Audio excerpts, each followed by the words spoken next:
It's late at night, the world is quiet, and I'm alone with my thoughts. Everyone else is asleep, but here I am in my own little world. I put on some music, and with a deep breath, I dive into my work. The ideas flow, and I'm in the zone.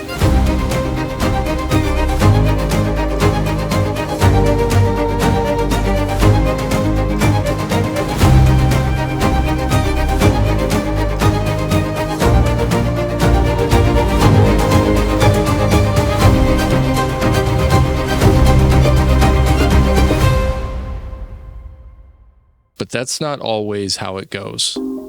Sometimes I've got nothing. I sit there pulling from every thought, every experience, every memory in my brain, and still nothing. Just a blank page staring back at me.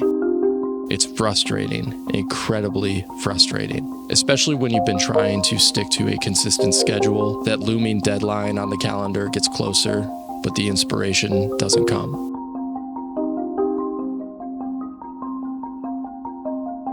Writer's block, artist block, call it whatever you want. It's that moment where your mind betrays you, leaving you to question everything. Am I even good at this? What if I never come up with another idea?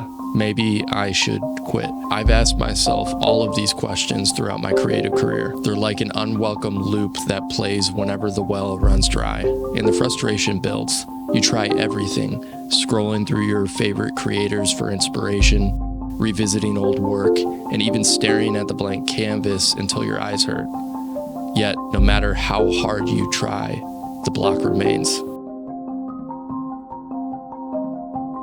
It's not just frustrating, it's paralyzing. It makes you doubt your abilities, question whether you should even keep going. Every minute feels heavier, and the longer the block lasts, the more it feels like you're falling behind.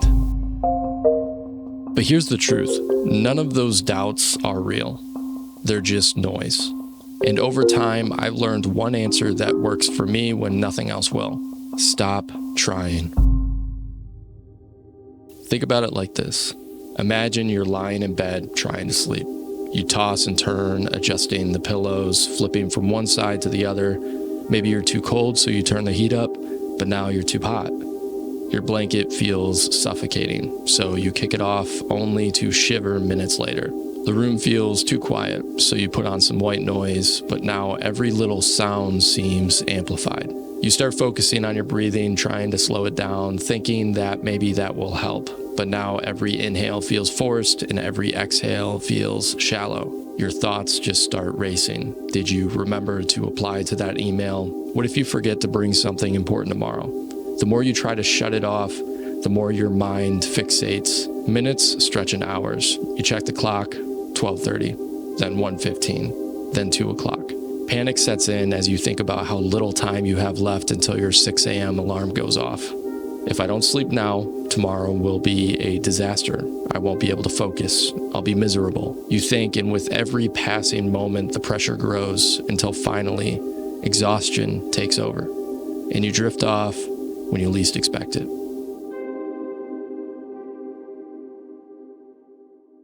Creativity works the same way. The more you try to wrestle an idea out of your mind, the more it evades you. Think about how sleep slips away when you're hyper-focused on catching it. Creativity, like sleep, thrives when you let go of the reins. In both cases, the process is almost mysterious, happening beneath the surface beyond conscious control. When you stop trying to sleep, your body naturally begins to relax. Your breathing slows, your muscles loosen, and your mind starts to wander aimlessly. Those wandering thoughts, the ones you're not trying to control, are what eventually lead you into a dream state. Similarly, when you stop forcing creativity, your mind has the freedom to make unexpected connections, to explore ideas without judgment or pressure. It's not about shutting off entirely. It's about creating the right environment for inspiration to flow. When you release the pressure, your brain has the freedom to engage in what feels like play, to dance between random thoughts and unearth something new. Creativity and sleep both work best when they're allowed to happen naturally. When you let go, you create space for your subconscious to do its job, to connect the dots, to pull inspiration from the world around you, and to deliver those aha moments when you least expect them.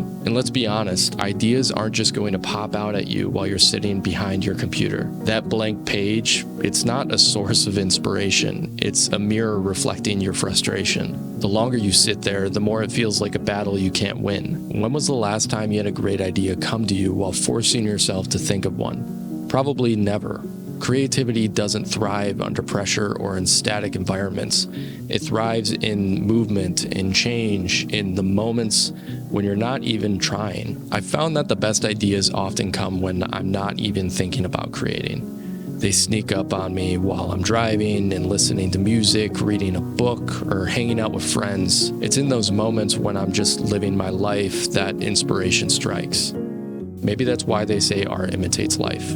To create compelling art, you need to experience the highs and lows, the mundane and the extraordinary.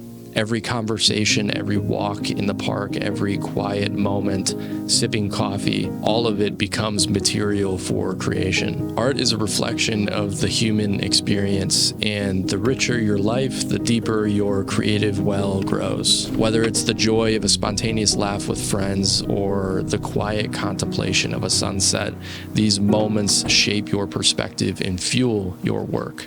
To create, you need to live. When you're out in the world, absorbing it, participating in it, that's when the dots begin to connect. It's the offhand comment from a friend, the way the light hits a building at just the right angle, or the melody of a song that suddenly gives you an idea.